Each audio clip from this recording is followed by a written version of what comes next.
对于欧洲史或者二战史有兴趣的朋友，大概都知道德国曾经有一段东西德的历史。西德是德意志联邦共和国，东德是德意志民主共和国。就现在的数据来看，德国西部的经济要明显高于德国东部，那里面的原因也有各种各样的说法。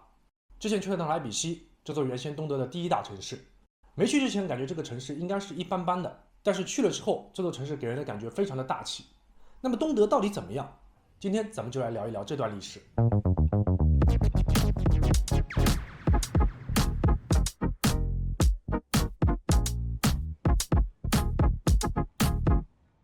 首先我们来看一下二战之前，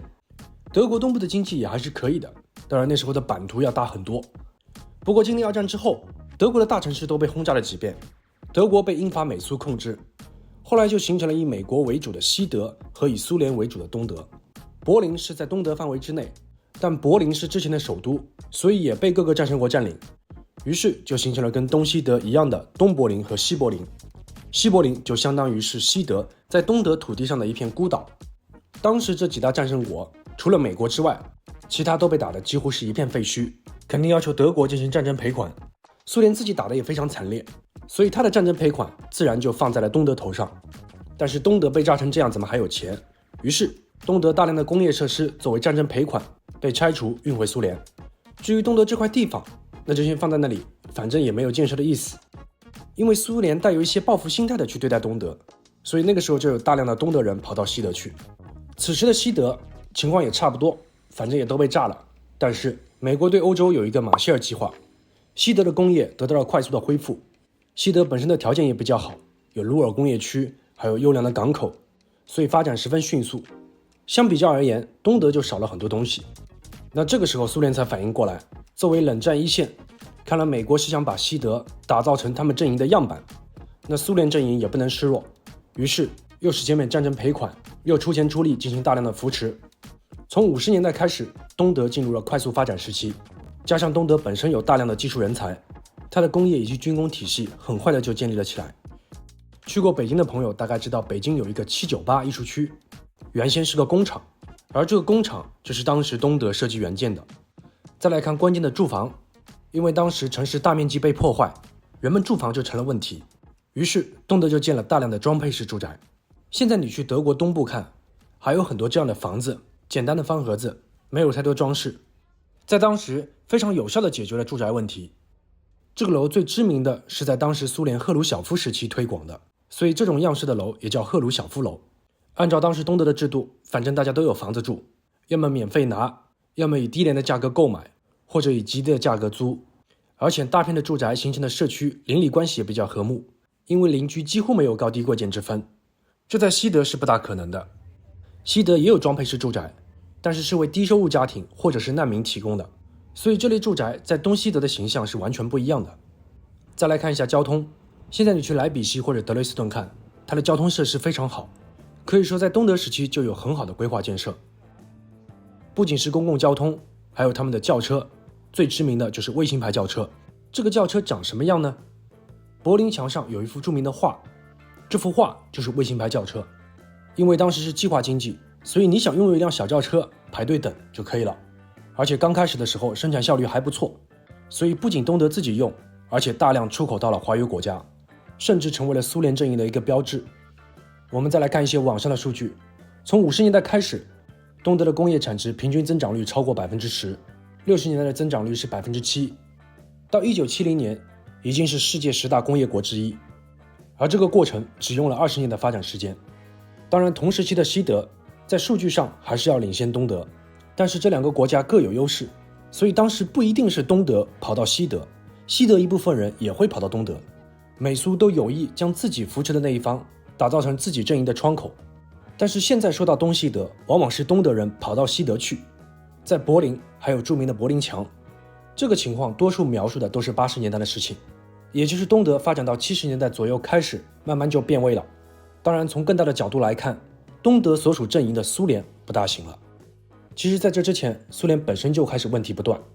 东边中苏交恶，西边华约阵营里搞自己小弟，所以问题已经开始出现，只不过到80年代的时候开始特别明显，直至爆发。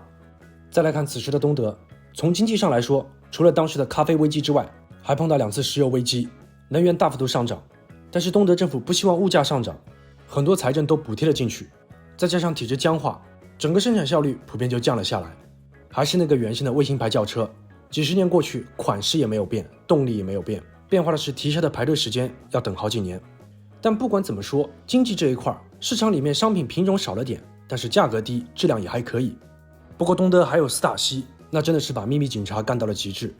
这个斯塔西是 Staatsicherheit 的缩写，就是国家安全局，这个好理解，这是一个情报部门。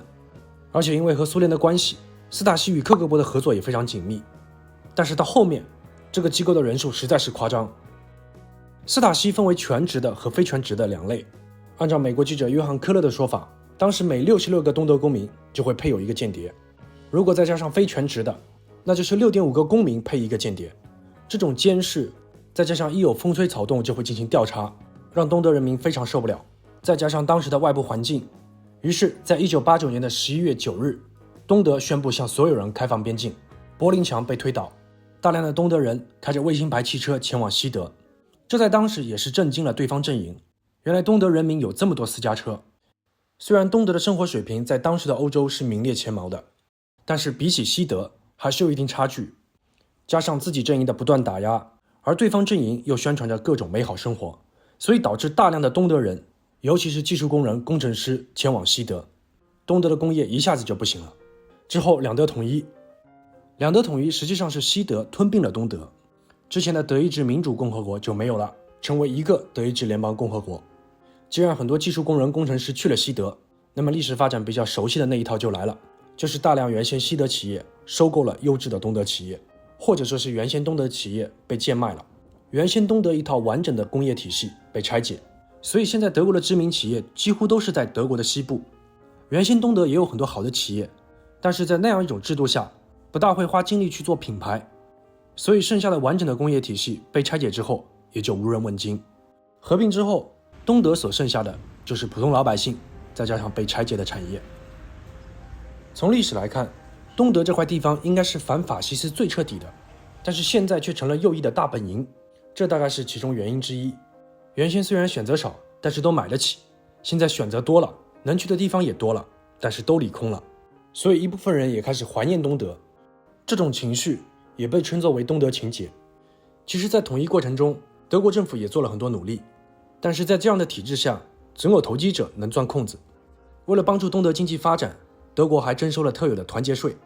这个税在21年的时候大部分停止了，主要由少数富人和企业承担，而这个团结税兜兜转转可能又会回到富人手里，或者用于其他地方，而没有全部用在扶持东部经济上。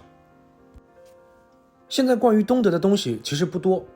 原先著名的共和国宫也拆了，变成了柏林宫，但是还是有那么一些标志性建筑设计，还有一些思想是东德留下来的，比如柏林电视塔，还有亚历山大广场。柏林信号灯的那个交通小人也是东德时期设计的。第一位进入太空的德国人也在东德，西格蒙德·雅恩。东德也更早地提倡男女平等，甚至已婚的妇女不用冠夫姓。现在德国的天体育最早也是从东德开始的。东德的思想和社会环境比想象中要开放很多，而因为宗教原因，这在西德是无法想象的。不管东德还是西德，双方的生活水平都是各自阵营的天花板，但是从大的范围来看，两者体量都很小，最终的命运还是要看背后的大佬。不过这段对于不同生活方式和制度的尝试也丰富了德国历史。好了，以上就是本期视频的全部内容，下期再见。